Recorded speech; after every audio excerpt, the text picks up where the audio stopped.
Intellectual intimacy involves sharing mutual interests, common goals. Couples who have developed intellectual intimacy have found areas of interest that they enjoy doing together.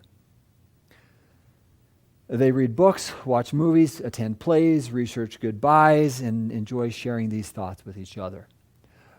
Over the last 20 years of my marriage, my wife and I have read 85 books aloud to each other. Everything from the Moonstone to the Harry Potter series.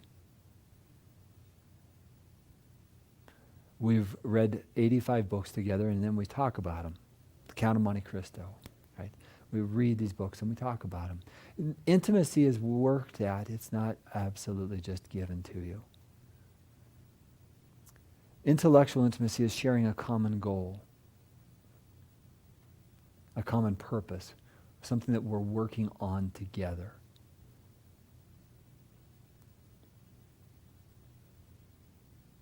Other examples here are rituals that you create together. If you really want to strengthen the marital relationship, you begin to have what I refer to is these rituals that we form together. It might be a Friday night date night. It might be that we go on a walk together 3 to 5 days a week. It might be that on holidays and birthdays we have specific rituals. When I talk with people who are divorced, one of the most common things I hear is that they miss the rituals. The more intimate rituals we have with each other, the better the relationship can be. Because we're strengthening it, things to look forward to one with another. So, questions that fit with intellectual intimacy. Hey, what do you think about? What goals would you like to share together or work on together? And then achieving a common goal. One of my favorite stories I think I actually told in my CDs, Finding and Creating True Intimacy, is my neighbors who ran a marathon together, and they finished they crossed the finishing line holding hands. Okay. Common goal, common purpose, working together. So I've got a quick assignment.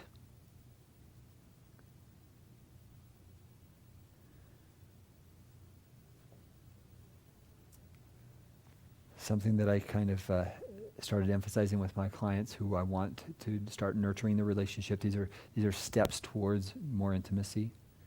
Write down what you've been thinking about during the day for 3 minutes. So if I was to give you this assignment right now, you'd pause this, you would stop, and for 3 minutes, you would just write about what you've been thinking about. So this morning, I got up thinking about today's presentation. I got up thinking about the clients that I had through the day. I got up thinking about my group after this class. I started thinking about those things. I then started thinking about ways that I can start, once this class is over, the next steps that we're going to be taking. Right? I've also had to respond to a few things, emails today. These are the things that I've been thinking about today. So I would just write them down. And then once you've done it for 3 minutes, now I say 3 minutes, give yourself a defined time, 3 minutes. You can write a lot in 3 minutes, by the way. And then one of you starts and just reads what I've been thinking about for those what you've written down, and then you talk about it. Oh, I didn't know you were thinking this, or tell me more about that. Now notice what you're doing. You're asking for more intimacy, verbal and emotional. I didn't know you were feeling that way. Well, I was disappointed that this happened. Okay, help me understand what else. What was so disappointing about that? Now what we're doing is we're developing a deeper conversation here because we're talking about things that we've been thinking about during the day. Try this one for 10 days in a row. It might take you 10 to 15 minutes, but you would know so much more about each other in that 10 to 15 minutes than you do probably in an entire week. And you'd be doing it every day. What would happen to the conversations and to how you feel about each other? If you're nurturing the relationship, you're nurturing the relationship. You do that for 10 days and see what your connection's like. See what you feel like. Once one has completed the list and have talked about it, then the second person will share what he or she has been thinking about and process it afterwards. Try it for 10 days. Shoot me an email with what the outcome was. Double dog dare you. All right.